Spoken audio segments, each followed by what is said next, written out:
We all know someone who believes in something that just isn't true. We know the real story, and we can't understand how someone can believe such nonsense. And there's 1,000 things that I could list here right now. And I'm sorry to disappoint you, but nothing that you will ever say will change that person's mind. It's just not going to happen. However, with some work on our part, we can help prevent the next conspiracy. We can help prevent people from believing the unbelievable. I'm Joel with 1thousandonewords.com, and today is a great day to talk about what makes fake news fake. I have a lot of important information to cover, and I want to keep this as brief and to the point as possible, so let's get started.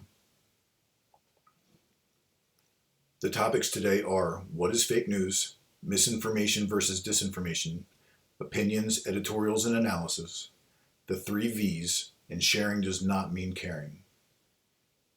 So what is fake news? Fake news can be intentionally or unintentionally designed to misinform or disinform the audience, and I'll cover this in more detail later in this presentation. I want to talk about speculation. So words like could, maybe, might, they're not definite. And if they're not definite, they're not news. We might go to war with China. Well, that's no different than you might get hit by a truck today.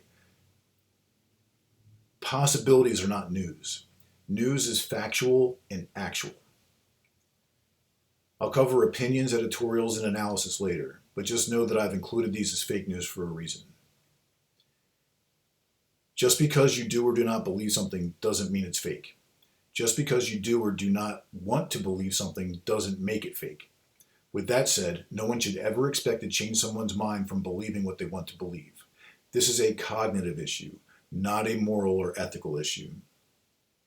While we can't change people's minds, we can influence how information is delivered. And we do that by changing what information we choose to digest. And I'll also get to this later in this presentation. But first, let's briefly look at the similarities between mis and disinformation. They can both be intentional, and they can both be unintentional when the information becomes shared. The difference is, disinformation is always intentionally created that way. It's lying. It's manufactured. So let's talk about some of the most common types of misinformation in print or broadcast copy. The most common types are quotes taken out of context, misquoting, omitted facts, and misleading headlines. Headlines that don't match the text, headlines that are sensationalized and aren't accurate, happen quite often. And there's 2 types that I'll talk about with visual misinformation, and that is creative or unethical editing and cropping. But I really want to focus on the example that I used here for creative or unethical editing. And this was 4 missiles that were launched in Iran. The Iranian Guard took this image and sent it in a worldwide release, and it shows 4 missiles that were launched. The 4th missile actually failed and didn't launch, so they photoshopped it in there, and they were caught in this. Now, it's misinformation because they actually really did fire missiles, but it's misinformation because they photoshopped the additional one in. So now that we understand at least some of the common types of misinformation, we'll compare that to disinformation. I covered a lot of the basics of disinformation in my last presentation on trolling, so I really just want to highlight a few things here. Satire becomes disinformation when it's shared as actual information. Someone not familiar with The Onion may believe a headline created by The Onion. A meme you find humorous and you know is ridiculous, other people might believe as fact. And there's never been a more crucial time for us to consider what information we share and how we share it. If it's a hot button topic and it's not clear that it's a joke, it's probably not a good idea to share that information right now. One of the key things I really want to highlight now are the man on the street style interviews. And this is where people are seemingly shotgun questions out of the blue on the street. And the guy asking this one question, and I try to remain apolitical and nonpartisan in these presentations. But this one example is about the U.S. tax plan, an update to the U.S. tax plan. And the way the question was presented, the people were not aware of the update to the U.S. tax plan. And so the guy asking the questions gives them the information about the tax plan.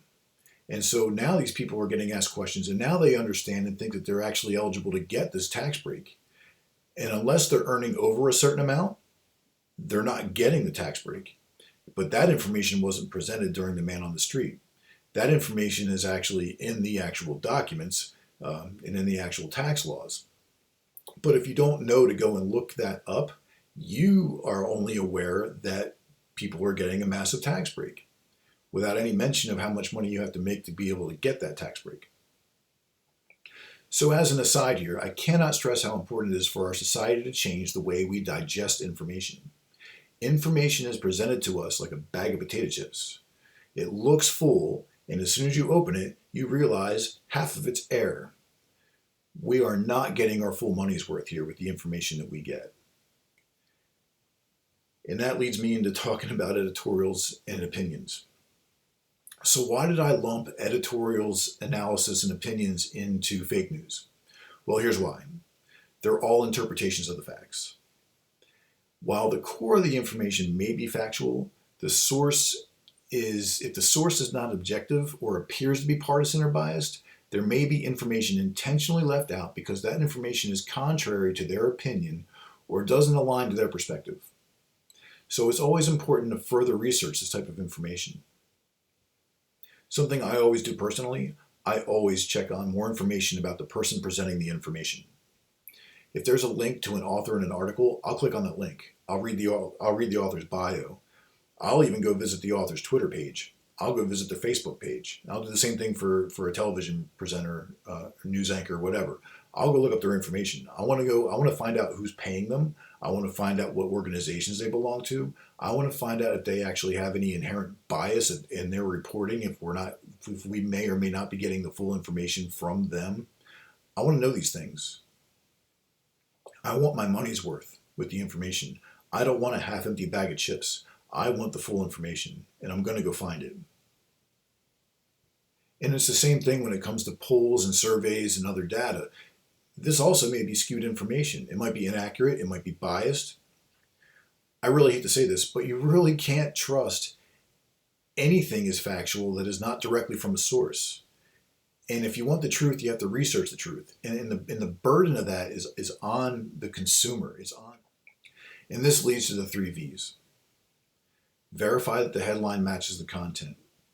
Verify the source of the information. And verify the person providing the information. The term follow the money applies here. Who is paying for this information to be developed? And who is paying for this information to be delivered? It's up to us to figure this out. It's when we don't take the time to verify information that we allow misinformation and disinformation to be shared. And sharing is far from caring when it comes to sharing such information. The Nantucket Sea Monster is a children's book written by Darcy Pattison that helps explain fake news and fake news distribution to children. We need more people like Ms. Pattison. Fake news creates chaos, it interferes with our safety, it creates rage and violence, and we are living with this every day. And there's no turning back from where we are. This is now our reality. All we can do is change how we digest information. We are being fed information on a 24-hour menu based on emotion. We can collectively seek other ways to get our information. Nearly every single one of us has more access to our phones than we've ever had in human history. We don't have to digest what's on the 24-hour fast food style news and social media outlets. Maybe if we started looking at 24-hour news and social media as unhealthy meals for our mind, we will start to seek healthier options. We can't turn back time, but we can change the future.